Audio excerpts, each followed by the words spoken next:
ಸಚಿವ ಸತೀಶ್ ಜಾರಕಿಹೊಳಿ ಅವರ ಬಾಮೈದ ವೈ ಮಂಜುನಾಥ್ ಅವರ ಮನೆಯ ಮೇಲೆ ಇಡಿ ದಾಳಿ ವಿಚಾರವಾಗಿ ಪ್ರತಿಕ್ರಿಯಿಸಿದರು.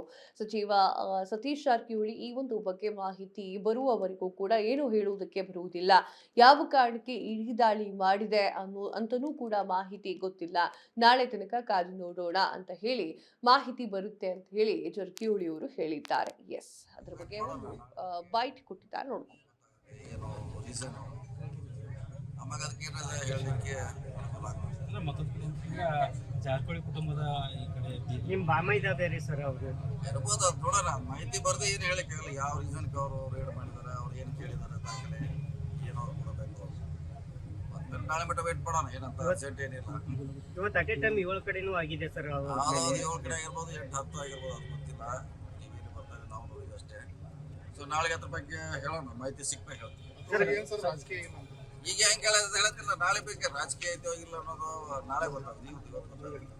ಸರ್, ಈಗ ಬೆಳಗಾವಿಯಿಂದ ಲಕ್ಷ್ಮಣ್ ಸವದಿ ಆಮೇಲೆ ಅಂತ ಲಕ್ಷ್ಮೀ ಹೆಬ್ಬಾಳ್ಕರ್ ಸಚಿವ ಸಂಪುಟ ಯಾವಾಗ ವಿಸ್ತರಣೆ ಆಗುತ್ತೆ ಸರ್? ಎಲ್ಲರೂ ಕೇಳ್ತಾರೆ. ಅಶೋಕ್ ಪಟೇಲ್ ಅದಾರ, ಮಾಂತೇಶ್ ಕೌದಲಿಗೆ ಅದಾರ, ನಮ್ಮ ಸೀನಿಯರ್ ಗಣೇಶ್ ಹುಕ್ಕೇರಿ ಅದಾರ. 5 ಜನ ಸೀನಿಯರ್.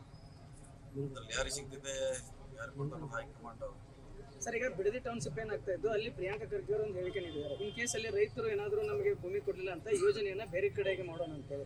ಅಂತಂದ್ರೆ ಎಲ್ಲ ಒಂದ್ ಕಡೆ ಸಿಎಂ DKC ಅವರ ಕನಸನ್ನ ಇದಾಗ್ತಾ ಇದೆ ಅಂತ ಸರ್. ಇಲ್ಲ, ಗೊತ್ತಿಲ್ಲ, ನೋಡೋಣ. ಅದು ಚರ್ಚೆ ನನಗೆ ಪೂರ್ತಿ ಮಾಹಿತಿ ಇಲ್ಲ. ಪ್ರಯತ್ನ ಮಾಡ್ತೀವಿ ಸರ್. ಸಂಪುಟ ವಿಸ್ತಾರ ಜನಕ್ಕೆ ಯಾವಾಗ? ಅದೇ ಹೇಳಿದ್ರಲ್ಲ, ಮುಂದಿನ ಇನ್ನೂ ಲೇಟ್ ಆಗ್ಬೋದು. ಈ 30 ಹಿಡಿದಿದ್ದು 35 ಆಗೋ ಲಕ್ಷಣ ಇಲ್ಲ. ಜುಲೈದಲ್ಲಿ ಆಗ್ಬೋದು. ಸರ್, ಕುಡಿಯುವ ನೀರಿನ ಸಮಸ್ಯೆ ಆಗ್ತಾ ಇದೆ ಸರ್. ಹಿಡಕಲ್ ಡ್ಯಾಮ್ ಮಳೆ ಆಗದೆ ಇದ್ರೆ ಇನ್ನು ಹಿಡಕಲ್ ಡ್ಯಾಮ್ನಲ್ಲಿ ಕುಡಿ ನೀರ್ಲಿಕ್ಕಿದೆ, ಇನ್ನೂ ಇಟ್ಟಿದ್ದೀವಿ. ಆದರೆ ಈ ಬೆಳೆಗೆ ಭೂಮಿಗೆ ಕಷ್ಟ ಇದೆ. ಸೊ ನೋಡೋಣ, ಇನ್ನೂ 15 ದಿವಸವರೆಗೆ ತೊಂದರೆ ಆಗೋಲ್ಲ ನೀರಿನ ಸಪ್ಲೈ. ಅದಾದಮೇಲೆ ಮಳೆ ಆದರೆ ಎಲ್ಲ ಸರಿ ಹೋಗ್ತಿದೆ. ಇಲ್ಲ ಸರ್ಕಾರ ಚಿಂತನೆ ಮಾಡಿದ್ರೆ ಪರಿಹಾರ ಏನು ಮಾಡೋದು.